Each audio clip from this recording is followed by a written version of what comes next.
Hi. Today I want to talk a bit about art and art objects and the way I think about them. But I first want to say thanks to people who are listening to these little rants. This one won't be so little. It's going to be a long one, so strap in. But I know that these can be a bit more provocative than my lectures, but I try to speak a little more off the cuff and impassioned, but they are messages that I find important, so I appreciate anyone who's open-minded about these and listens to them.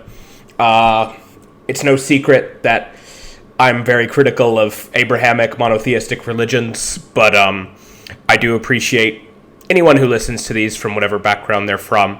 So thank you for that. What can I say? We live in a world where the largest and fastest growing religions are Christianity and Islam, so I feel the need to advocate for what gets forgotten and eroded when these are the majority of the world's spiritual models. But I do think there's something authentic and revealing at the core of every religious and spiritual tradition, including the Abrahamic ones, as much as I might disagree and find them kind of oppressive and stifling. So I do hope to be nuanced in this talk and others. So before I ever started getting interested in philosophy as a field, I was already concerned with philosophical questions that I didn't even know were really philosophical about art and beauty. I've always been interested in things like films, music, literature, paintings, and so on for my whole life, and I always was inquisitive about what made certain pieces of art more interesting than others. Why do I like artworks that are sad and depressing when I don't like that stuff in real life? What makes something beautiful? What is beauty? What is art that we're doing? How do I define what is art and isn't? What is music and isn't? Is film and isn't? And to be honest, I still don't have definite answers to pretty much any of those questions. But I want to talk a bit about some assumptions about art objects that I think haunt Western cultures, even if we aren't conscious of them. Because the first step to transcending these limitations is to recognize them and become clearer about them, where they're from, possibly, and how they enact kind of barriers on us. So this field is typically called aesthetics, the study of art and beauty. But the term aesthetics and the concept of an analytic and philosophical study of art and beauty didn't exist in the West until basically the 18th century. That doesn't mean that people didn't speak meaningfully about art until then. Plato and Aristotle both spoke quite a lot about the subject, but it does mean that, in my opinion, aesthetics is alien to art in its purest and most original state. Aesthetics, in fact, threatens to rob art of the full range of its meaning and value. This is the first point I want to make clear. Art is prior to and not dependent on aesthetics, and aesthetics is, in fact, often contrary to the spirit of art. Barnett Newman once said that aesthetics is to artists as ornithology is to birds. So, I hate to quote someone whose original works I haven't read in full, but I will here. For in the bit I've read about him on the Stanford Encyclopedia of Philosophy, I think the American philosopher John Dewey makes some really interesting points about the study of art that I agree with. I want to read his book Art and Experience eventually. So, Dewey critiqued what he called a museum conception of art. The museum came into existence in about the 18th century, along with aesthetics as a field. And that completely changed how the Western world engaged with art. With the invention of the museum, art becomes delimited and set aside from daily life. Art becomes a distinct field from the rest of life. It becomes something to be enjoyed purely for its own sake, in contrast to craft, which is made with the intent of being functional. And this is all deeply in contrast to how art emerges in a society in a state of nature. So, if we think about the role that art played in the earliest societies, think about like prehistoric peoples, the earliest agricultural societies, and even the hunter-gatherers before them. Many of them made objects that we would consider art because they have so-called aesthetic value. This includes things like carvings and paintings in caves, pottery that has non-functional features of design, representational figures of people and animals, so on. Venus of Willendorf, Jomon pottery, all that kind of stuff. A modern person might look at these and see a fundamental difference from the other so-called non-aesthetic objects around them, like their arrowheads, their bows, their fishing poles, their utensils, clothes, bedding, furnishings, so on. But this is a modern imposition. For the ancient peoples, these were all just things that they used. And that might sound like a bad consequence, because it would rob art of what makes it special. But it's actually the modern museum conception that's more limiting. For the ancient people, seeing art objects as just one set of things among others doesn't mean that they're dragged down to some lowly level. It means that everything else is elevated to the power of art. For those ancient peoples, all those objects were used and conceived of in relation to a ritualistic lifestyle where every aspect was involved in, I'm going to quote Dewey, involved in, quote, the worship of gods, feasting and fasting, fighting, hunting, and all the rhythmic crises that punctuate the stream of living, unquote. Furthermore, he's such a great writer, he says art is, quote, an extension of the power of rites and ceremonies to unite men through a shared celebration to all incidents and scenes of life, unquote. Art, then, was one way, among many, that the ancients lived in a way that is full of meaning and connected to things higher than themselves. Turning art objects into just things, among others, by no means meant that they lived an artless life. It meant that their life was constantly imbued with profundity. So, the important part of that is that, at its core, I don't think much has changed. Civilization has evolved and progressed through history, but art's always just a slightly upgraded form of what I just described. I talk more about this in the section on art and poetry in my second lecture on Martin Heidegger, so you can listen to that if you haven't. But I think what's most relevant about it is the following observation that he makes in that essay. It's a very difficult essay, so I have to kind of do what I can to interpret it. But he says that in ancient Greece there was no concept of fine art. There was no word for fine art, or die schöne Künste in German, the beautiful arts, literally. Art to the ancient Greeks was what was called a techne. The term techne could be translated as art, but in a much more broad context. It's art in the sense of the art of conversation, the art of war, martial arts, things like that. We have some echoes of this in English, as you can see. Techne is what might be called a practical knowledge of sorts that involves a kind of know-how. The important point then is that art is one techne among others, but what kind of techne is it exactly?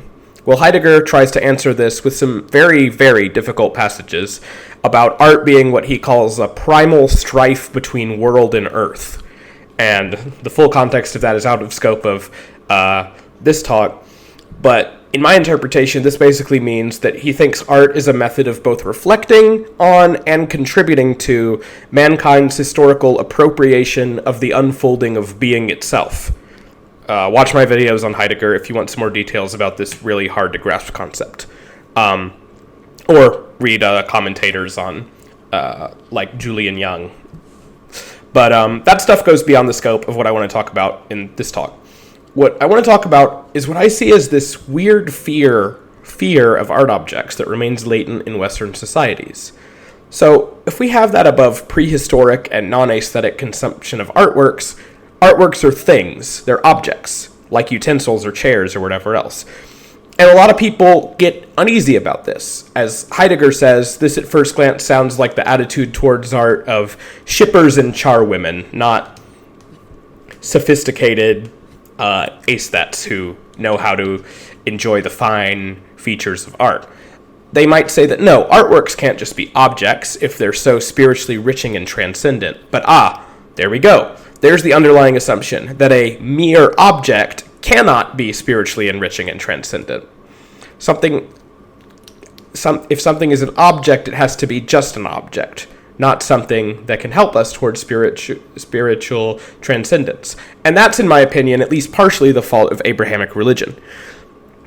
So, what is the first relation of man to art object in the Bible? Well, I'll quote it directly. It happens in the book of Exodus. On Mount Sinai, Yahweh, the God of the Israelites, says, quote, "Thou shalt not make unto thee any graven image or any likeness of anything that is in heaven above, or that is in the earth beneath, of that is in the water under the earth. Thou shalt not bow down thyself to them, nor serve them. For I, the Lord thy God, am a jealous God, visiting the iniquity of the fathers upon the children unto the third and fourth generation of them that hate me, and showing mercy unto thousands of them that love me and keep my commandments." Then Moses comes down and destroys the idol of the golden calf, just like his followers in ISIS or the Taliban blew up and sledgehammered ancient statues thousands of years later. Yahweh, the God of the Israelites, is a bully and a psychopath, and I don't like to pretend that he isn't. Of course, there are humane followers of the Abrahamic religions, but they have to ignore and smooth over these kinds of horrible lessons in order to become compassionate. But I want to add some nuance and complicate this image a bit as well. Israel in ancient times was distinct from its neighbors in this sphere of representations. Think about all the people around them: the Canaanites, the Assyrians, the Babylonians, the Persians, the Egyptians, the Greeks, and the Romans. They all made what are called idols. That is, visual representations of their gods. And I don't like to use this word idol, because when it's used, it's almost always has this air of disdain, as if the creation of idols is only what those weird, primitive people do. But it's the opposite, I think. Idolatry is an extremely pure form of spirituality.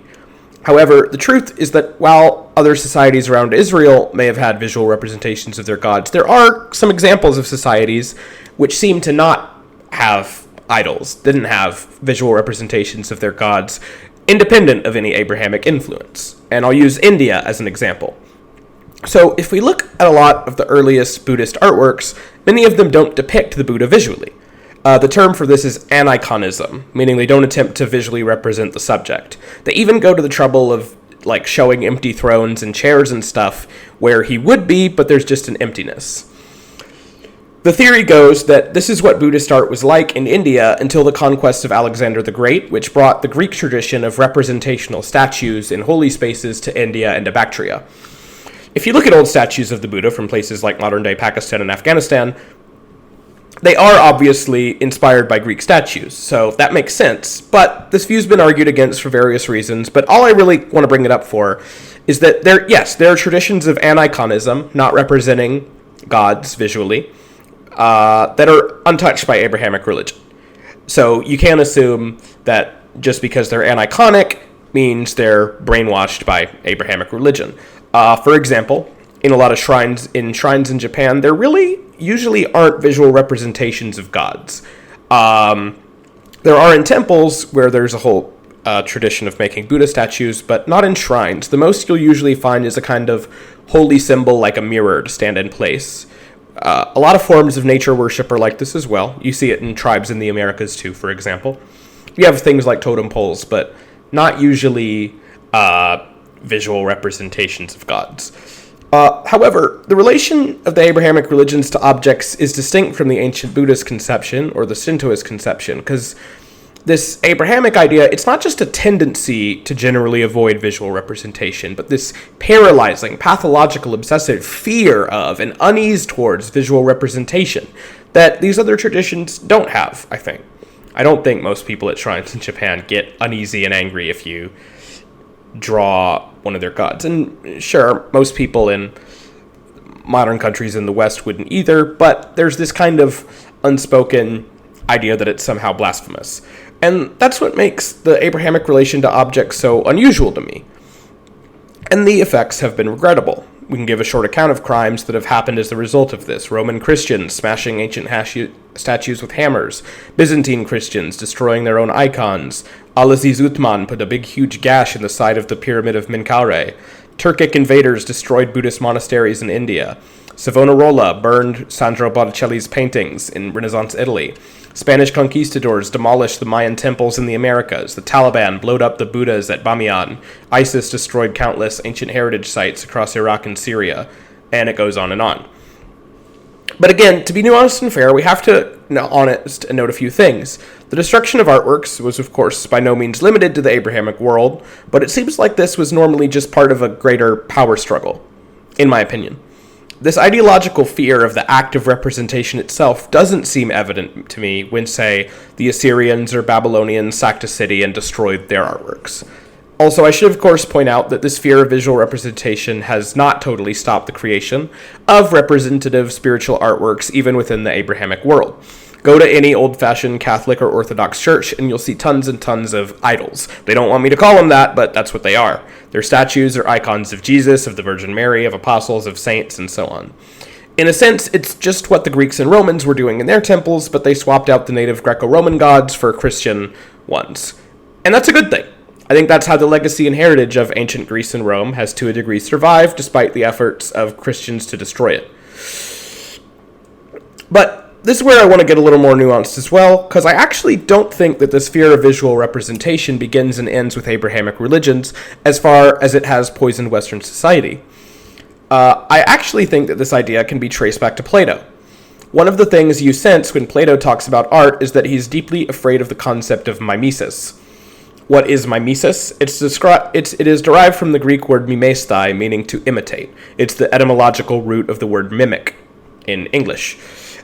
And Plato's very clear about his opinion. Mimesis is bad to him. Why? The reasons he thinks mimesis is bad is because something that's an imitation of the real thing is essentially dishonest and deceptive in his view. It makes people more confused about reality. And for Plato, knowledge is inherently a good thing and ignorance is inherently a bad thing. And since all quote-unquote representational, poetry, drama, and visual art is some form of mimesis, all of it's unacceptable in an ideal world to Plato. That's why he infamously said that in the ideal state, in the Republic, he'd exile all poets, painters, and dramatists. And a lot of modern readers of Plato try to temper this really extreme idea, but Plato basically sounds like a jihadist when you read him write about these kind of things, in my view. But this idea of Plato sounds very bizarre to the modern reader, because sure, a statue is an imitation of the real thing, but surely we can tell the difference between the two, can we not? How much of an idiot would you have to be to mistake a statue for a real human being? Well, the truth is that the fact that people tend to automatically think this is actually just proof that Plato's conception of art has, in a sense, won. What do I mean by this? Well, this is a somewhat extreme claim, but I think it's one that has a lot of evidence. I don't think the idea of a division between a thing and its representation, between reality and fiction, and so on, was as clear and explicit as it is before Plato took up the subject of mimesis. In a more natural conception of art, representations become just like one part of all the mass rituals and activities and of expression, and the barriers between the invisible God, the visible world, and the representation of the God are weaker.